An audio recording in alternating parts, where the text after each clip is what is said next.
बडोद तहसील परिसर में UGC act के खिलाफ धरने पर बैठे सामान्य जाति संघर्ष समिति के कार्यकर्ता नगर के कोताना रोड से सामान्य संघर्ष समिति के अध्यक्ष एडवोकेट दीपक शर्मा के नेतृत्व में यूजीसी एक्ट के खिलाफ धरना प्रदर्शन करते हुए तहसील परिसर में पहुंचकर जुलूस के रूप में नारेबाजी करते हुए सड़कों पर उतरकर जमकर भाजपा सरकार के खिलाफ बिगुल फूंका गया। ब्राह्मण समाज के वरिष्ठ नेता वरिष्ठ समाजसेवी राधेश्याम शर्मा एडवोकेट ने यूजीसी के खिलाफ जमकर सरकार पर भड़ास निकाली। इस मौके पर भारी संख्या में लोगों ने देश की महामहिम राष्ट्रपति महोदया द्रौपदी मुर्मू के नाम एवं देश के प्रधानमंत्री नरेंद्र मोदी के नाम संबोधित ज्ञापन तहसीलदार राजेश कुमार को सौंपा गया। इस काले कानून को वापस लेने की मांग की गई। तहसील परिसर में चेतावनी दी गई कि अगर 19 मार्च तक इस काले कानून को वापस नहीं लिया जाता तो सामान्य जाति के लोग सड़कों पर उतरकर तहसील परिसर में अनिश्चितकालीन धरना देंगे। 16 सूत्रीय ज्ञापन सौंपते हुए सामान्य जाति संघर्ष समिति के अध्यक्ष दीपक शर्मा एडवोकेट ने यूजीसी एक्ट के काले कानून को वापस लेने की मांग की। धरना परिसर पर धरने को संबोधित करते हुए श्री अग्निहोत्री ने कहा कि यह काला कानून लाकर सरकार ने सामान्य जातियों के लिए लोगों के साथ खिलवाड़ किया है, जिसे कभी भी बर्दाश्त नहीं किया जाएगा। हमारा धरना प्रदर्शन लगातार जारी रहेगा।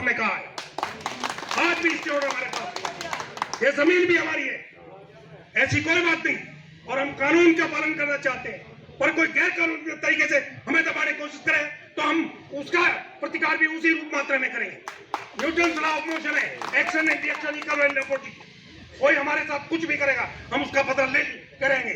हमारा आंदोलन शांतिपूर्ण है, कानून सम्मत है, विधि सम्मत है, संविधान सम्मत है, शांतिपूर्ण है, सद्भाव के लिए, मित्रता के लिए हम गुहार लगा रहे हैं। शांतिपूर्ण तरीके से धरना प्रदर्शन है। हमारे काफिरों को पुलिस ने रोकते हैं। कभी तो जा है वहां आका तो जाएंगे। आका की उम्र कितनी है? ऐसे अब आपके सामने पता क्या बोला जा रहा है, इनकी आईटी सेलेक्टिव हो चुकी है। अरे देखो ज्यादा मत करना, नहीं तुम्हारी अगर मोदी योगी चले गए तो तुम्हारी साली की सारी पंडित ठकुराई जो है सब चली जाएगी। जैसे बता रहे हैं ये लोग नहीं थे तो हम लोग खाना नहीं खा पाते थे।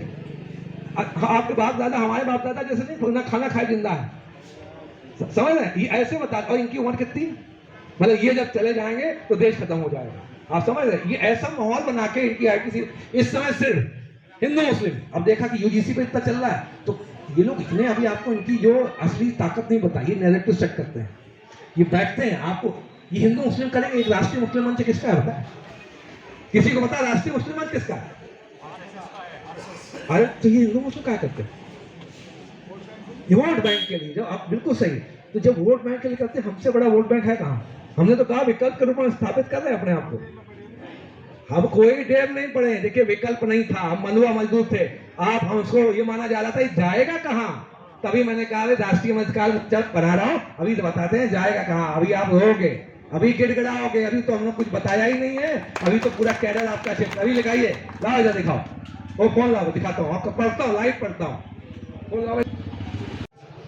कि देश में भारत को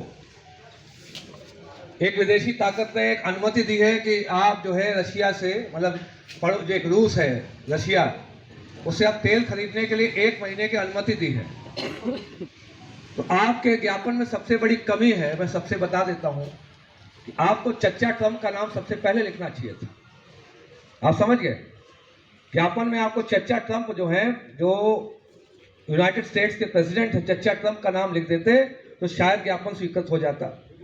आपने भूल गए, क्योंकि चच्चा ट्रंप ने हमारे देश को 1 महीने की तेल खरीदने की अनुमति दी है। तो ये सबका एक संबंध है, मैं इसलिए आपको वहां पे आ रहा हूं। आप सोचिए, इस देश में एक संवैधानिक पद पर बैठा हो एक उच्च प्रतिनिधि, उसने देश की ये हालत बना दी है कि हमें देश में तेल खरीदने के लिए एक विदेशी ताकत बोल रही है कि आपको 1 महीने का अनुमति दे रहे हैं कि रशिया से आप तेल खरीद सकते हो। उन्हीं का विदेशी ताकत